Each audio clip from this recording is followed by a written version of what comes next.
Hi guys, Mrs. Hall here again. Today we are doing a video on making the unoccupied bed. Now the first thing you need to notice here is that our students have already gathered their equipment. On that trolley on the side, you can see that they have a flat sheet, fitted sheet, draw sheet, Macintosh, a pillow slip, and in this case they have their pillow on the trolley because this would be considered a clean pillow. It is going on to the bed.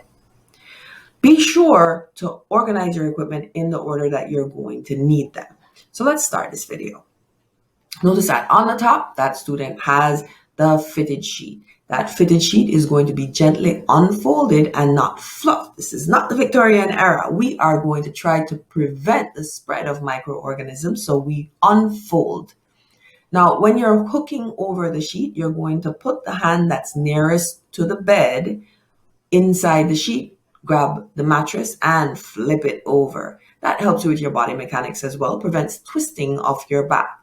Notice these students are working together. They're moving at the top and the bottom of the bed at the same time. They're doing the Macintosh right now. You're going to notice that some Macintosh, you can actually see the two sides of it. Make sure that the absorbent side goes against the patient's skin. Your Macintosh is placed at the level of the lower back to just about the upper thigh. Next, we work on the draw sheet. Now, your draw sheet is a tool that's used for moving your patient as well. You want to make sure that your draw sheet is positioned just about the level of the armpit to the mid-thigh. This allows two people on either side of the bed to pick up that patient and gently be able to move them up a few inches in the bed if they have slid down. Now they're doing the flat sheet. When you're doing your sheets, you want to make sure that they're laid as flat as possible to prevent any kind of wrinkling. All seams should be turned away from the patient. In this case, our university has large sheets, so they can tuck a large amount of sheet under the end of the bed. That helps you when you're doing your mitering.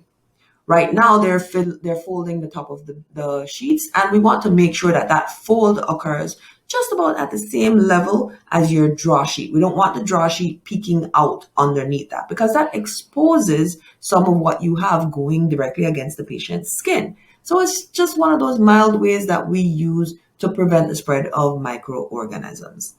So now we're putting on the pillow slips. When putting on your pillow slips, you sock up your pillow slip, roll it up a little bit, fold the end of the pillows in half, and then you stick it in the pillow slip. As soon as that pillow unfurls, the corners are going to go directly into the corners of the pillow slip.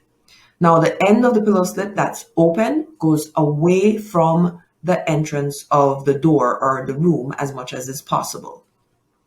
Now this part is called mitering. When mitering, you hold the sheet just about 6 inches to a foot from the bottom of the bed and you make a little triangle. You take that triangle and you fold it over onto the bed. Once you've done a good job at straightening that triangle, making sure that it has no creases, you tuck under the end that's hanging and then you fold over your sheet. That gives you a very good mitered end. So make sure that your key is to maintain the principles of asepsis in terms of preventing the spread of microorganisms and taking care of your patient's skin integrity by folding down any seams away from the patient's contact. And then be sure to make it look neat because our environment of health is supposed to always be neat.